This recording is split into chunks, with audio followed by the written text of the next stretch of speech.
reka ngusuhuze kandi nongere nkwifurize ibihe byiza nkurikirana umunsi kundi kuri David Rwanda.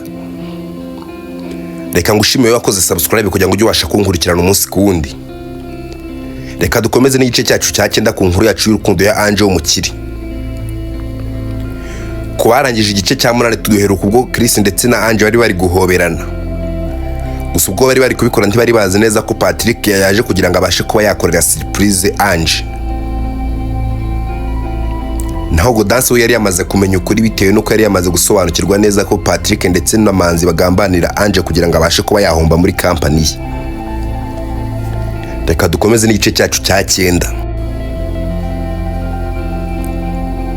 Ange ntibicyurimo koko. Ese ni ibingibi waje kwirirwamo hano mu cyaro? Sorry Patrick, ko ntigeze menya ko waje hano ryari. Naje hano ryari. Igihe naziye se ubwo urumva ari cyo kibazo.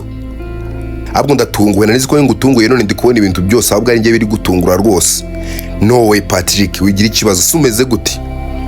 Okay, nta kibazo mfite rwose ndashima Imana. None se Ange kuva ryari wowe n'uyu musore? Si uyu musore nindi? Sorry bro, nyine njye banyita Chris. Nyine ndi inshuti ya Ange. Sorry, niwe bita Chris niwe bagonze se? What do you mean ngo ninge bagonze se? Nyine niwe bajyanye kwa muganga igihe bari barakugonze. Ya ninge bajyanye kwa muganga rwose, mparana nabimushimira uyu mukobwa n'umwana mwiza rwose. Ibaze ko nyine abantu bose bari banze kunjyana kwa muganga ariko barazanyitaho ndetse n'undi musore bita Manzi. Wow, ni abantu beza cyane rwose. Nanjye rwose ndabakunda cyane mu kazi kabo bagakora neza cyane. Nono Ange ndumva nge na Goudance kwabareka tukabaha umwanya we na Patrick mukaganira dore ko mwari munakumburanye. No, nta n'ikibazo cyo kuba mwagenda rwose mushatse mwaguma hangaha. Patrick hari ikibazo? Ange nta ibi rwose uko bishakanye ntacyo bintwaye. Icyangombwa se kari uko nakubonye. Ntari bikuba baguma hano cyangwa kuba bagenda wowe namahitamo yawe tu. Ese Patrick, none se Patrick akazi bimeze biti? Ariko Ange nawe rwose uransetsa ubaye utaranansuhuza no utangiye kumbaza iby'akazi koko. Ese wakaje ukabanza ukampobera. Nuko Ange yahise kaza ati okay ntacyo bitwaye iki se ngambwe n'umpobere. Nuko Patrick yahise kahobera Ange. Gusa kimara kumuhobera yahise kabwira Chris ati Chris ujye uhora ushima Imana rwose. Burya ni bavuga ngo Imana iratabara ujye ubyemera kandi ubikunde pe kuko biba ari byo. None se Patrick ushatse kuvuga iki? Nyine nkurikije kuntu bambwe bakujyanye kwa muganga umeze sha ikizere cyo kubaho cyari gake pe. Gusa nyine abamugani kwa muganga baratuvura tukaramba ujye ushima Imana kuba warakize ukongera ukaba muzima. Ya nyine shima Imana ariko cyane mbashimira uyu Ange kuko ubuzima bwa nyuma mbona bwari buri mu maboko ye. Rwose nawe Chris ntukajye uvuga gutyo se nge ndi Imana cyangwa ndi muganga. None se cyagiye utahaba wowe nabanzi. Buri Imana yari kuzikankura hari kanjyana kwa muganga. Ya of course nyine natwe twarahabaye ariko nyine Imana n'abaganga nibo bakoze akazi gakomeye tu.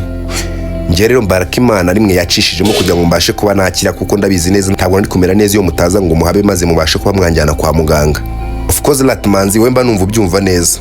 Gusa nyine ujye ubasabira umugisha kandi ubiteho. Si cyumbwiriza rwose Patrick. Ahubwo Ange nubwo mutabishaka nge na Goudance reka tubareke tubabise tujye mu cyumba tuganire. Ibindi turaza kubisubira. Ya okay ntari bireka tugende. Nuko bakiri kugenda Patrick yahise kabwira Goudance ati Goda. Niki se kandi mushitsi wacu? Nyine be serious kuri bya bintu nyine ube witonze dukeneye kubanza tukabivuganaho. Patrick no kanye suje utangiye kugirana amabanga na mushiki wa Chris nta mikino n'umwana ni mutafite imyaka 17. Usubwo ngo urumva hari ibindi twaganira birenze nakantu twari turi kuvugana turi buze kuba twasoza nyuma. Nshatse kuvuga ko rero hano hantu hari washitse kare. Yego rwose nari nashitse kare. Okay sawa nta kibazo rwose. Nuko Chris yahise kagera ndetse ajyana na Goudance. Na Patrick asigarana na Ange bari kuganira muri salo. Gusa Chris we yari yatunguwe. Ase Goda ndatunguwe cyane rwose. Utunguwe n'iki se kandi rwose Chris? Nibicuri buze ko wavuganaho n'uriya musore akubwiye ati we witonze. Utambwira ko ku myaka yanjye 17 utangiye kumfuhira bro. ati no ntagaruka nguko bimeze rwose. None se nyine mbwira we bimeze biti ntabwo nabashije kubyumva pe ngo muraza kubi mana no ntabwo ndabyumva tu. Tuza mwana ntago ari ibi bitu. Gusa muri ako kanya Goudance nawe se ko yirinda guhubuka kugira ngo abashe kuba yabwira musaza w'ibintu biri kuba ndetse ko yamaze kumenya ukuri neza ko Patrick ndetse na Manzi aribo bari kugambanira company ya Ange kugira ngo ibashe kuba yasubira inyuma. Nyamara Goudance tukajya uhisha ibintu kuko ushobora kubihisha bikarengerana ati bro zikutangiye kuntera ubwoba kandi nzi neza ko ntabirenze. Yewe tuza dore ntabirenze. Gusa uriya musore namara kugenda nzahita ko mbikubwira we na Ange kuko birabagenewe rwose. Okay sawa ntaribi. Ahubwo reka nze ndaje maze njye kureba Ange ndaza mpite ko nkubwira. Ange we yari yasigaye muri salon ndetse ari kuganira na Patrick ndetse yari kumubaza cyane ko business iri kugenda. Ese Patrick business nyine bangirira nyine mperuka yo shashize igihe pe. Yashize igihe nyine wanze kuza muri business. Ese umeze neza? Nyine meze neza urabona mba nibereye hano muri iki cyaro. Uvuze muri iki cyaro yanyibutse. Ese we ko waje no nkaba mbona warana hakunze. Uko ajya ngo nta gahunda ufite kugaruka mu mujyi mwana. Patrick bisa nabyo what? Userese kutazongera kugaruka vuba? No was joking nyine nikinira gato gusa nyine ndi guteganya kuba nagaruka. Gusa nyine utuntu ndimo niturangira niho nzahita ko ngaruka ati okay. Ahubwo nyine wamugani mbwira utuntu turimo hano twatumye uri kura amafaranga angana kuri yo zikamafaranga asoye muri company we uzikagera muri miliyari. Mari ni miliyari imwe ndetse ijya kurengerengaho n'andi mamiliyoni make. Ya of course nyine narasohoye kuko hari ntushaka kuba nakora. Okay ntunyizera se ya base Patrick naba ntakwizera nkabana nagusigira company. Ahubwo se Patrick manzura mwizeye ku buryo amusigira company babizi neza ko nyine nawe twashwanye. Ya of course nyine ndabizi ni nayo mpamvu ndahangaha. Niyo mpamvu raha narinzi ko warunkumbe waje kuntungura nkuko yabivuze kumbe hari ibindi byakuzanye. No nta bindi byanzanye nyine no kugira ngo nkwite wese umeze neza basi. Ya no nyine imeze neza ntabirenze tu. Ese Patrick kuri kunyegera cyane. None se Ange hari ibirenze ntiwarunkumbuye wowe. None se kuba nari nkukumbuye mani bisobanuye. Ese we ibintu bya mani wihaye ni ibikira nyine I'm sorry tu ntuzi kubana n'abantu sinshuro nyinshi bakakwanduza. Wasanga ari kare agasazi ka Goudance kakwanduje kuko nabonye katoroshye. No nta birenze ariko nyine bro ntabwo nyine ibintu byo kunyegera nyine ndikumva bitari gusona neza ndikumva ntari kubikunda ushatse wakegera ku ruhande ukandika. None ushaka ko nkubisa. Ya of course shaka kumbisa kuko ndi kubona biri kumbangamira tu. Okay ni bari kubishaka ntacyo bitwaye. Gusa bakira aho ngaho yagiye kubona abona Manzi aramuhamagaye. Ati sorry gato reka maze nitabe Manzi. Okay nimba ujye kumwitaba nanjye reka maze njye mu cyumba gato ndahita ko ngaruka.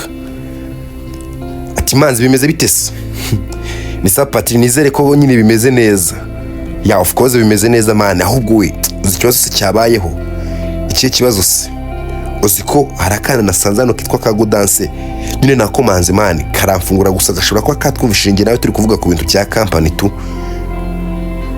Ese Patrick are you serious man? Nizere kuri kwikinira ibyo bintu uri kumbwira bitari seriye. Bro I'm serious man ashobora kuba yatwumvishije tu. None ubwo ngo twakora icyo abaye yatwumvishije. Simbizi neza nyine navuze reka manze muganirize numva ibyari byo ninumva yatwumvishije neza. Turibuze ko twamenya imipango tu. Umva rero Patrick nkubwire kandi ibi bintu nyo kukubwira ubishire mu matwi. Gusa ko numva bayisereye cyane we. Yeah of course I'm serious. Uwo mwana aramutse yamenye ko nje nawe hari gahunda dufite ndetse yo kuba twagambarira uwo mukobwa Ange. Uwo mwana twamukura mu nzira ndetse tugahita ko tumwica kuko nta kintu na gito nkeneye cyangira mu nzira kandi cyatuma ngewe pomba plan zanjye mane kuko ibintu nabiteguye igihe kirekire. Rero bipfuye kuri inshuro sinzi icyo nabwira boss ashobora kuba yamerera nabi. Bro uzikuri seriye man. Uziko ndi seriye abo ndi seriye kurusha uko bitekereza. Uwo mwana twahita ko tumukura mu nzira pe. Gusa uburyo ushatse kuvuga twamukura mu nzira no buye. Twamushimuta tukamujyana ndetse twazamugarura plan zacu zararangiye cyangwa tukanamwica. What? Manzi uziko abaye umwicanye mani byarangiye uziko abaye umuzimu uziko utakira umuntu. Yewe ibyo tubireke nawe ntabwo ukira umuntu kuko nawe wabaye umuhemu ubwo watangiraga guhemukira Ange. Rero tuzi igikorwa tugifatikanyemo. Ibi bintu nini nabitekereje ko bizangaruka umva kuntu utangiye kuncyurira bro. Iyo mbimenya mani iyo mbimenya yari ijambo ryiza tuntu ko rijya rimenyekana nyuma y'ibihe ntabwo nari kwemera kugambanira Ange kuko ntangiye kubona ko bitangiye kugaruka. No Patrick, be serious man, ino case riseriye. Urabizi neza ko umwana bivuze byakugiraho ingaruka ntiwaba ugikundanye n'uwo mukobwa, kandi nanjye nyine urabyumva ntabwo company naba nkiyihombeje tu.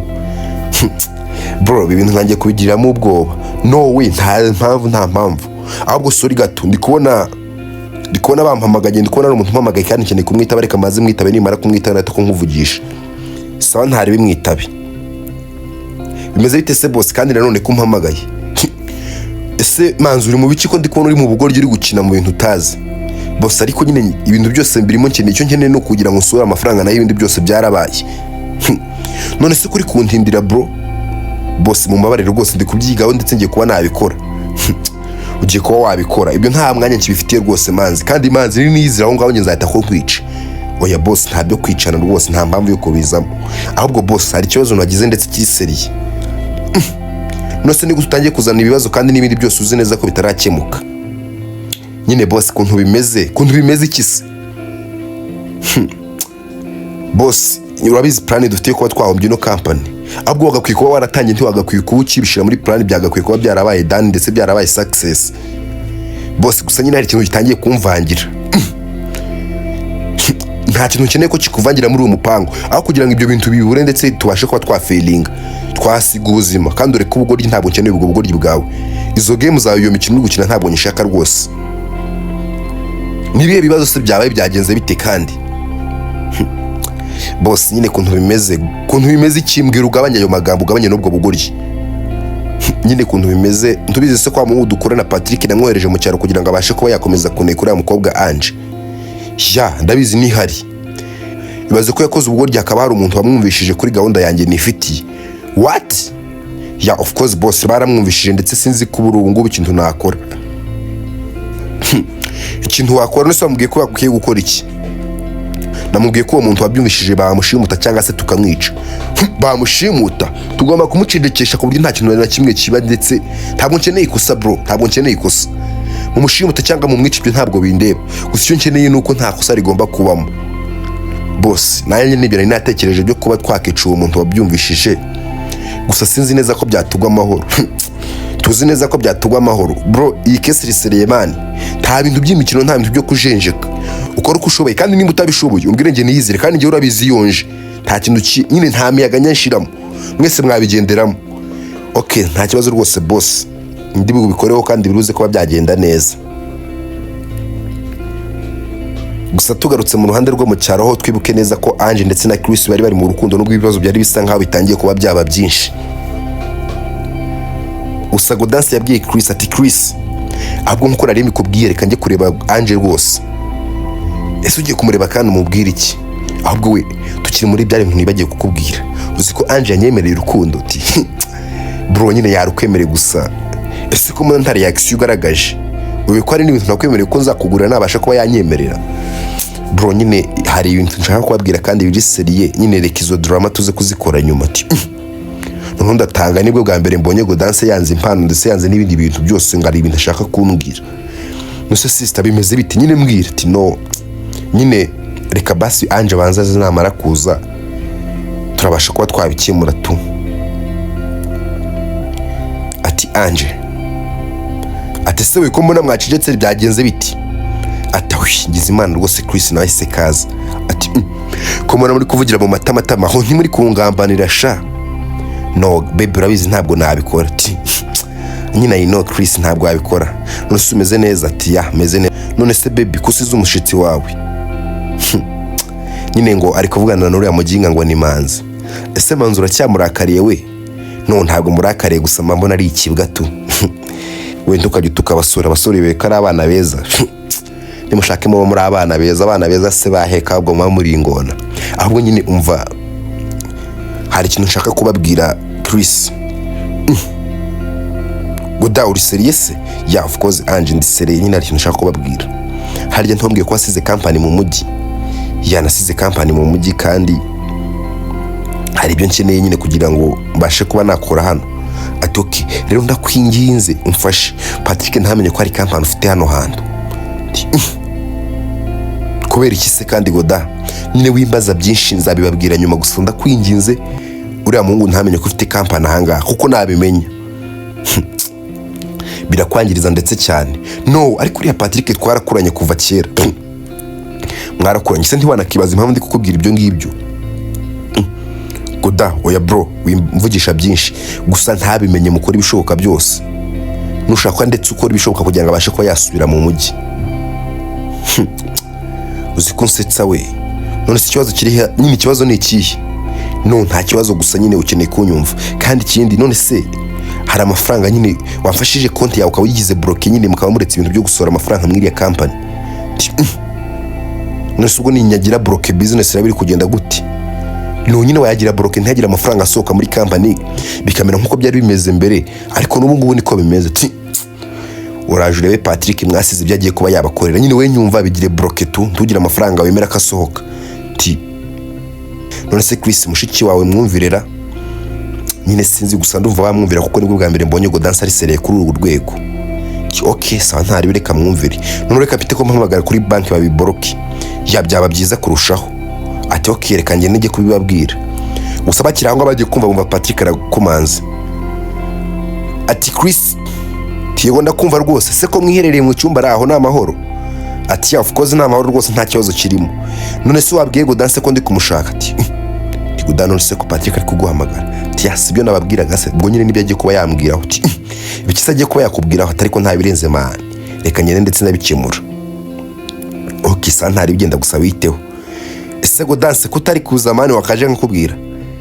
Patrick ntukiri ikibazo rwose ndaje. Nuko Goudance yaseka soko ndetse ajya kureba Patrick. Ati ese ko mbona wijinye mu maso Godaho n'amahoro. Patrick ntugire ikibazo rwose imeze neza. Ati suri kunshakira ikiti. Ese twasohoka nanze nkakubwira ko ari tumushaka kuba nakubwira. Okay, sawa ntari bimwe dusohoke rwose nimba ari byo ushaka. Ese kandi Goda, reka nkubwire ikintu kandi kiri seriye. Ndabizi neza wumvisha ibintu ejo twari turi kuvuga ngewe na Manzi. Of course narabyumvishe gusa Patrick umwana mubi pe. Ndi umwana mubi se gute kandi? Man nyine nanizi ko Ange mwakuranye ndetse utabasha ko wamukorera ibintu nk'ibi ngibi. None bro waramugambaniye kugira ngo abashe ko yakwemerera ko mukundana. Ati Goda uracyari umwana mandi ibintu ndimo ntabwo wabyumva. Urabizi nyine uyu nguyu twarakuranye pe, twarakuranye kuva kera tukiri abana kandi namye mukunda. Gusa nakoze ibishoboka kugira ngo basanyemere tubashe kuba twakundana. None nyine urabona nabonye chance nyine nabonye amahirwe tu. Manzi aranyemera ngo mbashe kuba twakina diru. Murekere kampana ko ibyo ashaka ndetse ayihombye. Deni nyine nanjye nkundane n'uriya mukobwa tu. Nukumva iyo opportunity ndi kuyitesha. Cyakora ubwenge buke buragwira pe. Ngahibaze nk'ibintu uri gutekereza bro. Ubwo se ubundi n'uburi nka n'amahembe ibaza nakwanga. Ubwo se uzabigenza gutera? No, ntabwo yanyanga mani. Ese nkubwira ikindi kintu utaruzira? Iki kise kandi ntarinzi. Ariko reka be nkuretse. Gusa hari ikintu ugomba kumenya kandi kiri seriye we ukava muri ubwo bugoryi. Ibi bintu byose ngiye kuba nabimubwira ati yo umva Goda nimba ari n'ikintu utakinisha habe na gato. Niko wagenda ndetse ukabwira Ange ibyo bintu kuko nubimubwira we na musaza wawe muzagira ibibazo. Patrick ushatse gusobanura iki se? Shatse gusobanura iki? Jukura mani nubwo ufite imyaka 17, imyaka 17 barayicara yase cyangwa barayidownloading. Ugomba gukura mani warakoze va mu bugoryi. Patrick utangiye kuntera ubwoba. Tangiye kugutera ubwoba. Ibyo uzahura nabyo nibyo byinshi ndetse biteye n'ikibazo. Ndakubwiza ukuri ibyo uzahura nabyo nibyo biteye ubwoba kurusha ibindi byose. Nukora ikosa gato. Ese bro gerageje ukavugira hasi. Kavugira hasi. Rwose Goda ibintu bisereye kurusha uko bitekereza. Ni wibeshya gato. Wibeshye gato cyane. Ugakora ikosa ukabwira Ange bino bintu byose turi kuvugana hangaha. Ndakubwiza ukuri ushobora kuburirwa irengero cyangwa se ugapfa. No, Patrick n'urwo rwego uriho. Nose ko numvaga Ange ambwira kuri umuntu mwiza, kaba numva ahubwo uri umwicanyi uri n'umuzimu. Tuza mwana nukura nawe uzabimenya. Ntabwo twari babaho bw'isi nigere tugira babi. Isi ariko ntabwo igihinduka mani, hori imeze uko nguko tu. Abo ndatekereza abantu ari bo bayigira mbi. Okay, ntari reka tubitekereza gutyo. Ndetse wemere ko bayigize mbi nanjye ndimo. Rero nukuri ko saga tukabibabwira. Sha ndakubwiza ukuri ushobora kuzapfa cyangwa umusaza wawe agapfa kandi ugabanya ubugoryi we ntabwo nkeneye joke. Utangiye kuntera ubwoba rwose ngutera ubwoba. Genda uje mu nzu kandi wibeshye ukore kosa gato. birangirika, ibintu byose birangirika. Nuko bakiri muri ibyo ngibyo yagiye kubona abona Chris ndetse na Ange barasohotse ati ese we ko muri gusakuza mutungana byagenze biti? Mushiki wari kumbwira ngo agende kuntembereza hano kandi nge ntabwo ntembera mu cyaro rwose. Ariko wajya ugabanya ubwibone Patrick, kano kanya utangiye nawe kwibona sera. No Ange ntabwo ari ukwibona gusa, ibaze ngo ntangire gutembera muri kino cyaro ahubwo se we wanyemera akaba ari untembereza ra. Ntari biwo wereka nyine ngiye kuri banki gatoya nimva yo nyine ndahita koza ntangiye kugutembereza ati ugiye kuri banki se mu biki? Nyine hari ibintu ngiyemo ndetse byihutirwa ariko nimva yo nyine ndibuze guteka nkuvugisha tu.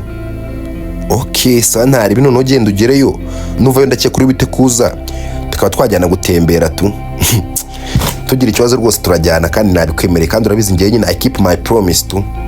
Ya ino nyine isezerano ryawe kuva cyari uraribika ntabwo ujyangiriza ibintu rwose Ange gusa wabaye mwiza we cyaro kigira cyiza. Ese two tuntu tw'udutoma dukuye hera ko nzi kuri bazanga. Ndibazanga se ni gute naba bazanga gute ku muntu mwiza nkawe? Ati okay sa ntari baby none se uragiye ati what? We nindukwise baby ati nose Patrick ntabyo uzi. Ibiki se kandi nyine ngo baby man no ndatunguza uko ngize n'ubwoba we. Ngize ubwoba se bw'iki kandi? Ngize ubwoba nyine tungo baby bishatse kuvuga se ko we na Chris mukundana? Ahubwo vuba ngaho urabona invitation y'ubu muri serie man. Ya of course turi serie nyine nge na Chris rwose turi gukundana ndetse niwe mukunzi wanjye mushyiti. Ange ariko rasaze uzi ko nta bwenge ugira. None se Patrick kubirakariyemo hari birenze kuba nge na Chris dukundana. Patrick kumbona urakaye cyane se nose urabona Ange tambereye ati no I can't believe it. Ntabwo nabyizera rwose, ntabwo nabyizera n'ubusazi. Ange uzi ko wasaze ntabwo umuntu mutamaranye n'iminsi ngaho utangiye kumukunda ngo arara umwemerere no murakundana. Tuza mwana wa mama gukundana n'ibintu utazi. None se ngiye washize ati wowe ariko se oya abwo ndi kwirukanka rwose Chris reka ngende usigara uvugana na Patrick ndibuze kuba nagaruka ati Ange rose uragiye biri serieti. Ya of course ndagenge kuri banki turibuze ko twasubira kuko ibintu ngiyemo biri urgence birakenewe cyane ndahita ko ngaruka nimba ukeneye ibyo ngibyo tubivugana ntari bituribuze ko twabivugana ati ntari biri rwose genda ariko ntabwo nabyizera ati wowe na uziki ibyo ari ubusazira. He was joke man wibigira serieti kwakinaga ahubwo da nari nikaze nari ngize ngo muri serie uzi ko warutumye mpahamuka. Waruhamutse wagira ngo nawe warankunza ahubwo ati no nose kugukunda ari nibirenze ariko ni gute wakunda umuntu mutamaranye n'iminsi ngahe? Rero yari joke reka ngende ndetse ugira amahoro ndaza kuba nagaruka. Nose ko mbona Chris se kababara ahubwo cyane ati no nta birenze mani ntabwo mbabaye pe. Nuko Ange yahise kagenda ndetse asiga Goudance na Chris bari aho ngaho. Nose Patrick ko Ange akubwiye ko akundana na Chris ukabigira birebire aho nawe ntiwabukunda uriya mukobwa ra? Ngo dabireke mani ibintu biyabisereye cyane uzi kandi nicyo cyanzanye hano mu cyaro urabiyobewe diro ndiho. Nari mbyirengagije ko kubana mugane ko ukeneye kuba wahombye undi mwana kugira ngo mukundane cyakora ubusazi n'indwara pe. Homora nawe n'ukuri ugakunda uzabimenya ati no aho kugira ngo nkure nimara gukura nkora amabara nkaya ngaya muri gukora yuko mwagambanira abantu kugira ngo mukundane. Imana yabibiretse pe yabibitembereje ibyo bintu. Iturize mwana wa mama ntabyo uzi wowe. Ibi bintu babirisereye cyane we, ibi bintu babirisereye byo gukundana pe. Okay so ntaribi gusa nyine be serious we, be serious. Nabyumvishije mane ntabwo nyine nakora amose nge natuma wica musaza wanjye cyangwa nje ukanyica. Nyine mane birisereye kandi ntubigire joke ushobora gupfa mu bintu by'imikino we. Ya niyo mpamvu nanjye nyine ntatuma ibyo bintu bibatu ntugire ikibazo. Gusa Ange wese kajya kuri banka ndetse basaba ko wabasha kuba babloka amafaranga ye yose. Ati se Ange kubashije ko wablokesha amafaranga yawe yose aho na amahoro? Ati ya rwose na amahoro gusa nkeneye ko mama yaburutse nk'amezi 3 cibura. Gusa amezi 3 tukugiriye inama turumva ari menshi cyane pe. Ya okay ariko hari n'ukundi kuntu twabikora akaba ari ufite access yo kuba wabikuza amafaranga ndetse no kuba wakemera kasohoka kuri banki yanyu utiriwe yablokesha. Ati okay none ntari bimwe mu binkorere ku buryo nta muntu numwe muri company uzaba ufite access yo kuba yabikuza amafaranga uretse ngiye gusa. Okay, ndumva ahubwo nyine Ange cyo nicyo cyoroshye aho kugira ngo ubashe ko wablokesha amafaranga yawe rwose amezi 3. Okay, mwabumfashije rwose. Se kuki Ange ushaka ko wabikora? Rwose nyine nibyo byamfasha kuko kampani yanjye ntabwo ndi kwizera abantu bari kuyikoreramo. Wow, okay, gusa nyine hari n'undi wari wasabye access yo ko yabikuza miliyoni 900. Ati what? Muri serious? Ati ya ndi kubona hari witwa niyo ngira manzi yari yasabye access. Okay, mite ko mubiboroka ndetse mu bifungi. Nta muntu uzongera kuba yabikuza amafaranga uretse ngiye gusa. Okay, fine. Okay, none duhinanga muntu yawe ndetse n'ikarita yawe tubashe kuba twabikora. Hari ubwo ni wewe wenyine witwa Patrick West. No, nawe ntabwo mukeneye. Kandi tubona ari we mwizerwa kuri we ndetse wa kabiri. No, witwa Patrick ndetse na manzi mubareke ngiye gusa nshaka access. Nta wundi muntu ushaka kuzajya winjira muri iyi banki ndetse wabasha kuba yaza kubikuza aya mafaranga uretse ngewe. Kubisera yabikuje aya mafaranga agiye kuyajyana he koko? Ariko ndabona handitse ko yagurisha ibirombe ndetse akanabigura. Ko yagurisha ibirombe no. Ahubwo ni mumbikurire miliyoni 200 imbere yuko mubasha kuba mwabikora. Ati none nkuko twabigusobanuriye ntari biho uzajya uzubikuze. Ntabirenza ahubwo nyine nuko nta wundi muntu yemerewe kuba waza akabikuza uretse wowe tu. Okay, sa niba ari byo ngibi rwose mwe mubyihoreye. Okay, Ange. Ndumva rero twabikoze ubu ngubu wakigendera byakemutse. Tisa cyane rwose kandi murakoze. Awe, yasuwe. Gusa Goudance afite ibintu byinshi ari kumpisha. Ibaze we amafaranga ngana kuri Azira agiye kuyabikuza kugira ngo abashe ko yagira gute koko. Man urakoze cyane ngiye kuba nakita kuri ya business yo mu cyaro. Birabyo mu mujyi byo reka mbembiretse kuko ndi kuba nabiri no gupfa ntabwo bari abantu niko bizera rwose. Nuko gusa Ange wakimara gukora ibyo ngibyo Patrick ndetse na manzi bahise ko babona message ibabwira ko batakyemerewe kuba babikuza ndetse ko batakyemerewe kuba amafaranga yasoka kuri banki uretse boss wenyine wemerewe kuba wabikora. Manzi se kamagara Patrick atese Patrick message mbonye nawe urayibonye? Yoti ndayibonye mani kandi ngubu Ange ashobora kuba yatuvumbuye. No, ntabwo mbizi ndetse sinanabyizera. None se bigenze bite kandi? Bro, ntabwo nabyizera mani bazi ko access tutakibashije kuba twayemererwa. What? Nyine nanjye ndi kubibona kandi mfite ubwoba sinzi kuntu byagenze. Kandi manzi wewe waranshutse rwose ibi bintu ntabwo ndi kuba nabyizera. Bro, naragushutse se gute kandi? Ibaze ko noneho n'uyu mukobwa ngo ni Goudance yamenye ukuri nyine ndi kwibaza se ndabigenza gute? Ibaze ngo ngiye kubura inka n'amaheme nkuko nabivugaga kuva kera. We ntugire ikibazo rwose. Ahubwo reka nkubwire reka dupange plan B. Nimba bino byanze reka turebe ibindi bintu twapanga naho ibingibi ntabwo bigikunze rwose. Ati biye bintu se. Already tugomba kwica ku kaginga ngo ni Goudance cyangwa tukareba ibindi bintu tugakorera. Aha rwose manzi ibyo bintu ndi kumva atari byo. Ahubwo ndumva kugashima utari byo bizima kurusha uko twakica. Mani va mu mikino kuko ibintu biri seriye.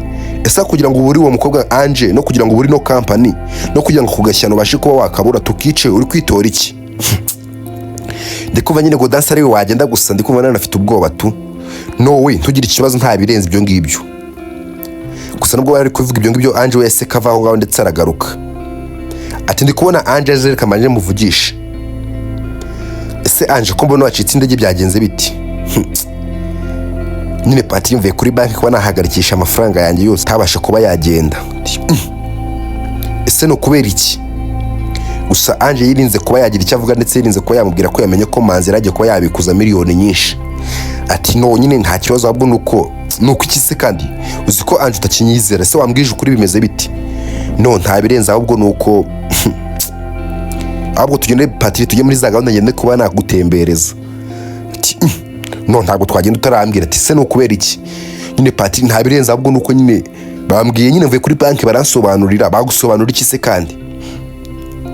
Nyine ngo kuba wa tracking account kona tracking account se kandi bimeze bituze kutangiye kuntera ubwoba. Ubwoba bw'iki se ari cyo wikeka? Ati no nyine kuri kuvuga gutyo se ntacyo nikeka ahubwo nyine ngo kuba account nyine gute? Patrick nyine bambwiye ko abantu bafite access nyinshi kuri account nyine ngo ni uburyo bwiza ndetse bworoshye bwo kuba bayitrackinga ndetse bakayihakinga amafaranga bakaba bayabikuza. Ati ya of course nibyo se ntabwo wari warabimenye. Ati se Patrick kuri umwana mubi bigezaho ngo kuki utigeze umbwira? Se kuki kandi ntigeze nkubwira ibiki byagenze bite uzi kuri kuntera ubwoba Ange? No nyine kuki utigeze umbwira ko babasha kuba bahakinga account imeze gutyo? Ati ya nyine already bayihakinga tu ntabiba birenze. ati ya nyine niyo mpamvu nagiye kuri banki mbasha kuba nabibroka byose, nyine ninjye mfite access yo kuba nabikuza amafaranga gusa, ndetse ninjye nzajya mpa abantu access yo kuba bayabikuza. Ese kumena uko bimeze Patrick ko wiruhukije se? Ya nyine ndiruhukije basi, ndumva account yacu ifite umutekano, ifite security. Ati of course ifite security tu. Ahubwo se twagenda tukabasha kuba twagenda nkagutembereza muri iki cyaro cy'iwacu. Ati no, ahubwo mbere yuko dutembera waretse tukagenda ndetse ukambwira aho nyine amafaranga uri kuyashira tu, kuko business uri gushiramo amafaranga sinzi. Ariko se Patrick wasishikajwe n'ibyo ngibyo byo ari cyo bigutwaye ndetse ari nicyo bikurebaho uti Ange kuri kuvuga gutyo we na amahoro. Ko ndi kuvuga gutyo na amahoro, ya na amahoro nyine nta kibazo, gusa ibaze kuntu byagushishikaje wagira ngo hari ibirenze. No Ange ndatunguwe rwose, nyine gerageza uvugire hasi wose ko wagira ngo ikisi, jya mu modoka tugenda ugabanya amatiko. Ange uri kuntungura rwose muri iyi minsi, ngutungura si bikijya mu modoka tugenda ugabanya amanyanga, ahubwo ari wowe. Nuko Ange yese kajya mu modoka ndetse aragenda. Gusa Patrick nubwo bari kujyana we yari afite ubwoba bwinshi cyane. Ariko bari mu modoka yagiye kubona Manzi aramuhamagaye. Ati se ko Manzi aguhamagayira aho na amahoro? Tireka maze mwitabe ntaribi. Ati se Patrick kutari kumbwira gahunda yo kwa twashimutura mwana ngo tumukure mu nzira bimeze biti? Ati no Manzi, uretse ibyo bintu byose dore ndi kumwe na Ange. Ati nyine musuhuze tu. Ati se niki mugiye kuba mwakura mu nzira Patrick? Nta birenze n'ibintu dushaka kuba twakemura muri company. Nta birenze se n'ibiki kandi? Ese Ange yabavumbuye Patrick ndetse na Manzi? Ese gahunda yo kuba bashimuta Goudance cyangwa se bakamwicira ibuze kuba yagenda gute? Duhuriye muri episode ya 10 kugira ngo tubashe kureba ibi bikurikira. Ndabakunda cyane. Kuri subscribe kuri David Rwanda.